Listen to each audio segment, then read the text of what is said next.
Halo, assalamualaikum warahmatullahi wabarakatuh. Apa kabar semuanya, guys? Ketemu lagi di Ensiklopedia Budaya, channel yang membahas tentang budaya yang ada di seluruh dunia. Dan kali ini saya ajak Anda untuk mengenal Yakuza ya. Oke, jangan lupa untuk like, subscribe, komen, dan juga share untuk mendukung channel ini, guys. Oke guys, kalau diambil dari istilahnya ya, Yakuza ini merupakan sindikat terorganisir yang ada di Jepang. Nah, ini semacam mafia Jepang ya, karena ada kesamaan dengan bentuk organisasi yang ada di Italia. Oke guys, untuk sejarahnya sendiri, sejarah dari Yakuza ini ada kaitannya sama ini ya, tahun 1612. Waktu itu ada ini para shogun yang saling mencari pengaruh gitu ya, dan waktu itu yang berkuasa adalah Shogun Tokugawa dan akhirnya menyingkirkan shogun yang lainnya. Oke, untuk shogun ini sendiri yang paling terbesar pengaruhnya di Jepang dan sangat berpengaruh adalah Shogun Kasai. Nah, untuk Shogun Tokugawa itu akhirnya berhasil menyingkirkan shogun-shogun yang lainnya, dan akibatnya banyak ya pelayannya yang ini kehilangan tuan. Nah, para pelayan shogun ini akhirnya banyak yang ya pindah haluan ya, ada yang jadi pejabat dan ada juga yang menjadi centeng ya. Mereka ini yang mungkin masih menjadi semacam pelayan gitu. Mereka itu menyebut diri mereka sebagai kabukimono atau samurai nyentrik dan urakan ya, yang kemana-mana itu membawa pedang. Nah, mereka itu untuk memperkuat ini ya, atau mungkin untuk mengamankan diri mereka ya, lebih tepatnya itu mereka pakai bahasa slang dan kode rahasia ya, supaya nggak banyak orang yang tahu. Dan tentu saja mereka punya pengetahuan kayak gini nih karena ya pengalaman mereka sendiri ya, selama mereka itu menjadi pelayan shogun ya. Dan kesetiaan mereka itu dengan para temannya itu akhirnya membuat shogun-shogun yang bukan shogun-shogun ya, tapi pelayan shogun yang ya berbuat seolah preman gitu, akhirnya sulit dibasmi ya. Dan hingga akhirnya mulailah di desa-desa dibentuk Machiyoko atau satuan tugas desa. Nah, ini terdiri dari para pedagang, pegawai, dan orang biasa ya guys ya. Nah, ini tujuannya adalah untuk menghadapi kabukimono di abad ke-17. Tapi setelah setelah para pelayan shogun atau ronin itu akhirnya berhasil digulingkan atau disingkirkan, nah Machiyoko ini akhirnya yang jadi preman, jadi gantian guys ya, gantiin para pelayan shogun atau ronin itu. Nah guys, Machiyoko ini kalau diklasifikasikan ada dua ya. Yang pertama itu ada bakuto atau penjudi ya, terus yang kedua ada tekiya atau pedagang. Nah, untuk tekiya ini meskipun mereka itu juga pedagang, tapi kerjaannya malah menipu dan memeras sesama pedagang guys ya. Sementara yang yang Machiyoko atau satuan tugas yang bagian bagian penjudi itu disewa untuk shogun untuk berjudi ya, untuk melawan para pegawai konstruksi dan irigasi. Nah, supaya uangnya itu habis guys ya, gajinya gak habis, kemudian akhirnya mereka itu bisa dimanfaatin, bisa disewa dengan harga yang murah. Nah, ini trik ya.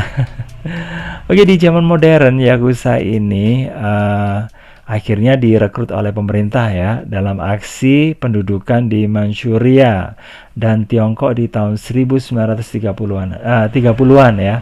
Ini zaman sekitar Perang Dunia. Mereka ini dikirim untuk merebut tanah dan memperoleh hak monopoli sebagai imbalannya. Nah gitu. Nah, setelah penyerangan Jepang ke Pearl Harbor, kemudian yang ada di Hawaii itu loh ya, di Amerika Serikat. Nah, ini akhirnya membuat para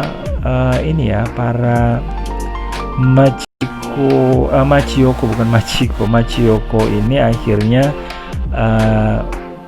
ya kalah sama ini, sama militer, karena akhirnya kedudukannya diambil sama militer ya, diambil alih. Nah, Yagusa itu akhirnya harus memilih jadi tentara atau masuk bui. Kalau nggak mau ya udah masuk penjara aja kayak gitu guys. Nah, setelah Jepang menyerah ya, ini karena kekalahan dengan sekutu, Yakuza itu kembali dan mulai muncul ini ya, orang yang bisa menyatukan Yakuza, yaitu namanya Yoshio Kodama. Nah, ini tuh orangnya ya guys ya.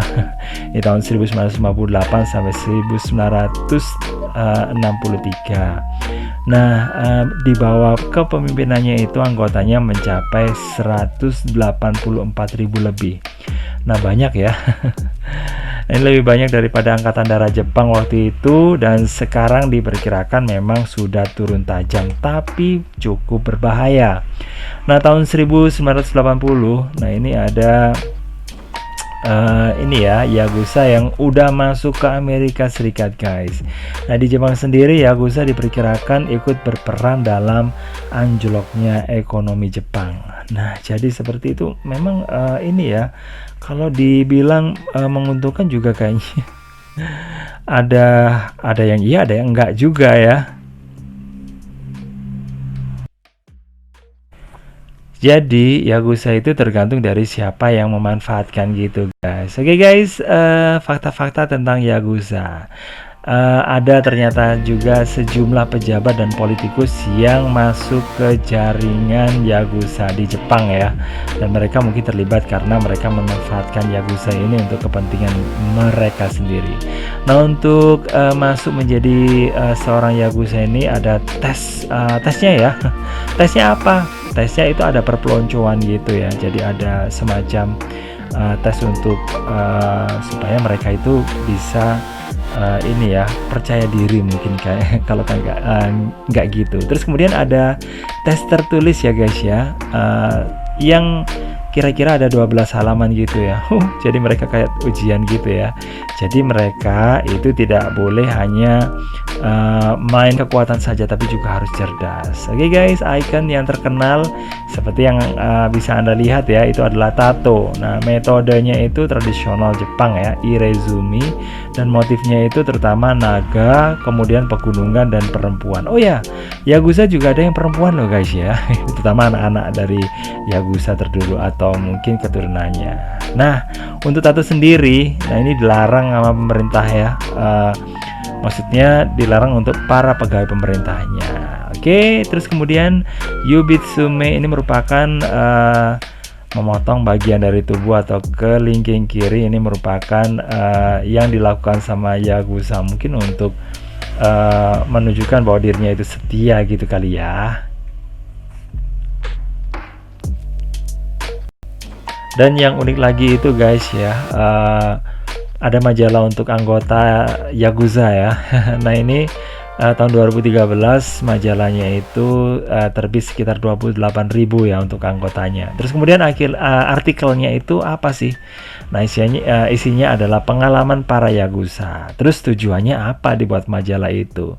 Tujuannya jelas untuk membangkitkan semangat para Yakuza, mungkin yang tambah lama itu tambah sedikit pengikutnya. Oke guys, makasih ya udah gabungnya. Jangan lupa untuk like, subscribe, komen, dan juga share. Saya kira wassalamualaikum warahmatullahi wabarakatuh. Bye bye.